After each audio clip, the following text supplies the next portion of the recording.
My name is Mattia, and I'm a life coach for neurodivergent queer people. And I would say within that, even a smaller niche of burnt out, former gifted neurodivergent queer people. So people who, maybe like myself didn't get diagnosed until they were older because they were doing well in school and are just, having a hard time. I'm also an award winning composer and poet. So I do a lot of different things. And and I'm on the East Coast of the US in Philadelphia, and I grew up in Seattle. So I've been kind of moving across the US.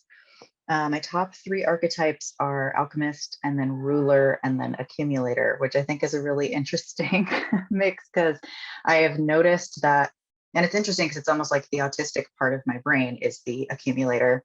And then, the alchemist is sort of the creative part of my brain. So I've definitely noticed some really interesting things there, and I'm excited to hear from other folks. And yeah, I've really gotten a lot out of this. I feel like it really opened up, I don't know, a lot of possibilities around letting the creative part of myself be part of the money and not just the accumulator part of me. So this has been really great. And what I want to hear from you, right, is when you did that first quiz. And you know what? Actually, some alchemists join SMA without doing the quiz, which is always interesting in itself too, because you kind of just you went, okay, I get it. Who am I, right? But when you first heard the strengths and challenges of the alchemist, what was your first big aha? I remember one of the things that I read in the materials initially in SMA was, I have this written down here, you find it easy to empower others to believe in themselves. And kind of like what other people are saying, I had just never really heard that put in a business context, or, like saying that that was one of my primary strengths, which it definitely is. And that it wasn't just about, I don't know, convincing people to give me money. It was about empowering them to do more as well, which is a lot of what I do. I also have a podcast called The Longer Road for people with multiple marginalized identities. And a lot of people with multiple marginalized identities are poor because, structural inequities and all these things that they've had to work through. And one of the things that I'm trying to help people with is, even if you have these things, even if you're disabled, like there are still usually things you can do, especially in this online world. So even though I don't see myself as a business coach, that's not my main thing at all. It's part of that message, of what I'm doing to try to help people. So that was really, really meaningful for me, I think, and probably my first big aha. And then my second big aha was just because I can do something doesn't mean I should, especially for money. Like, just because I look at something and go, oh yeah, I could probably figure that out. Like in music, for example, I should not be producing all of my own work, even though I technically know how to do audio production. It's not my area of genius. It takes me forever.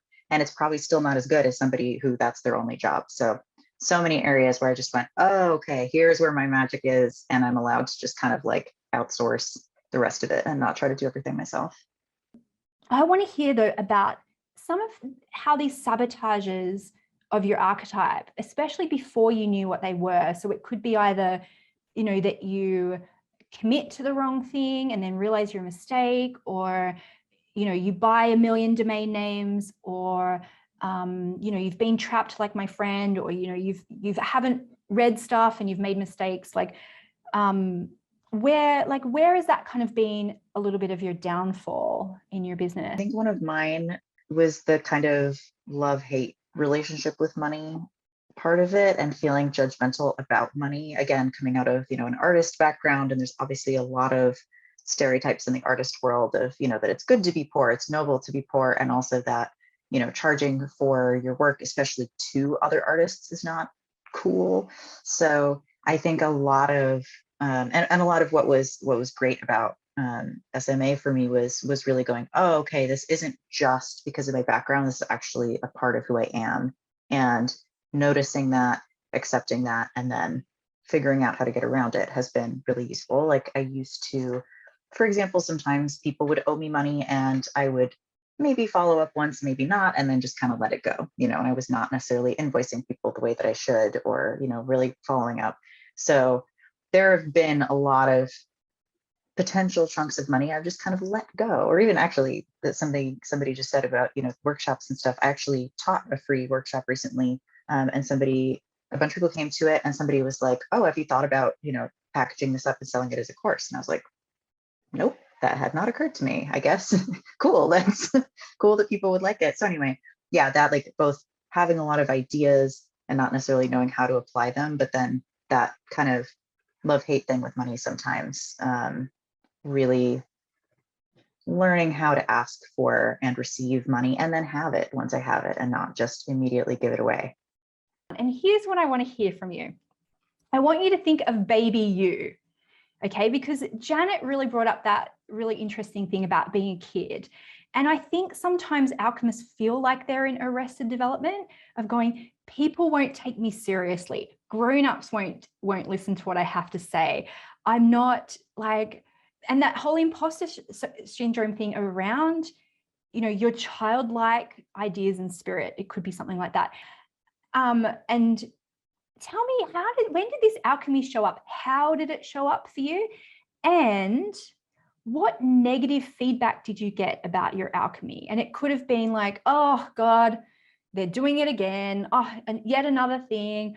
Or, you know, put that away or stop daydreaming or something like that, because I want us to be able to connect with when you realize that this wasn't a valuable thing, or when you thought that this is something that has to stay in your childhood, or it's, you know, it's not just an innate sense of who you are, that is valuable in the world. Does that make sense? And go wherever you want to on that. But I want to hear a story about your, you know, your younger self and how the alchemy was always there. So when I was 6, I learned how to crochet, and I learned how to crochet a flat circle, and I would take 2 of those, sew them together into a little, like put a thread on it and make it a coin purse, and then go sell it to old women in the park for like $1. And I started doing that. And then by the time I was 10, my parents had actually made a rule that I was only allowed to sell things on Saturdays and only with prior parental permission, because I was just selling anything and everything I could think of at that point. So it's funny, I have thought, you know, that if I had been raised as a boy, I probably would have been praised for that, and, you know, probably would have more actively started a business younger. But I definitely was getting the message very young, like, this is a weird thing that you're doing. Why are you always, you know, trying to get money? And yeah, I do think that it was not treated as a positive thing for sure. And I was always getting kind of weird opportunities as well. Like I made actually a good amount of money as a child just doing random stuff and doing like entertainment stuff. So, which Denise, I know you did too. And yeah, it's interesting that, you know, when you're pulling that stuff in and your parents are just kind of like, what's happening? You know, I was not getting positive feedback for that. And I also think I love that childlike ideas and spirit thing, because definitely one of the things I work with neurodivergent people on is, you know, learning how to stim again and like do, you know, use fidget toys, do what you need to do to feel good, and not just try to be an adult and mask all the time and, you know, not really be yourself, because ultimately that builds up, I think, and causes a lot of stress. So I actually think being able to access that childlike part of me and putting that out there and just like being silly and goofy has actually attracted some of my best clients. So it's actually a really important part of who I am in the world at this point. The thing that I love about alchemists is that your power doesn't wane over time. Your power only gets greater over time, which means, it makes me want to cry, which means that you guys can be the wise grandmother for other people, because you're only going to get more and more powerful. And that impact is going to be so important for the baby alchemists who really need to hear that, or for people who don't have alchemy as a natural part of their life. And you can help them to see that that's really important and valued in the world. It makes me want to cry thinking about it. But it is, because it is valuable. And I think hopefully we're turning that corner into valuing things like that more again, not just the, you know, the dollars and cents. So I want you guys to type this one in actually, or you can just show me by show of hands. How many domain names do you own? Okay, so Stacey's got 3, 2. Okay, yep, 7. All right, 2. Okay, I don't cool. know. It's more than 10. Okay, that's cool. That's good. That's fine. So I just want to shift gears for the next 15 minutes and talk about you and the world of entrepreneurship and the world of courses. Because when I was talking to the accumulators, there's some really interesting stuff about what makes them join a program versus what really turns them off a program. And so sometimes I find that alchemists, they just feel into it and it's like, yeah, cool. But is there something that you see either, from joining SMA or joining bootcamp, or things that have turned you off where you haven't joined other programs, or you took a while to join mine? I don't know. Is there something you just go, yeah, if I see that, it's not for me? Or if I see that, I go, yes, that is for me. And we don't have to go in any order, just literally just put your hand up or unmute yourself. Yeah, I remember seeing the same thing. I think that Janet saw you can half-ass it. And I joined Money Bootcamp first. So I was there already was in that community. So for me, SMA was kind of adding on to that and just kind of going deeper, learning more about myself. And I remember feeling like you both took me seriously as a CEO making decisions about my own business. You were saying you will be making your own decisions and, I'm not here to tell you what to do. And at the same time, giving you support to learn more about yourself. And I also remember, I think I actually emailed you before I joined, and I was just like, hey, I know it's sort of, woman oriented. I'm non-binary. I just want to make sure it's okay if I join. And I remember that whoever answered me gave me a really good answer. I don't remember exactly what it was, but that's something I personally look for is just, I'm fine with it being mostly women as long as there's some awareness of gender diversity and, at least a nod to that. And I remember there was something in that answer that was like, yes, we are actively thinking about this and making sure that we are, acknowledging different genders when we're making marketing. And I really appreciated that as well. So, are you a ruler, a connector, or a maverick? Hang on, maybe you're more of a romantic or a celebrity.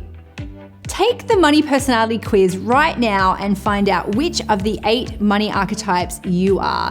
And then I'm going to teach you how to profit from your strengths and make money in your business based on your natural personality. Click below and find out more.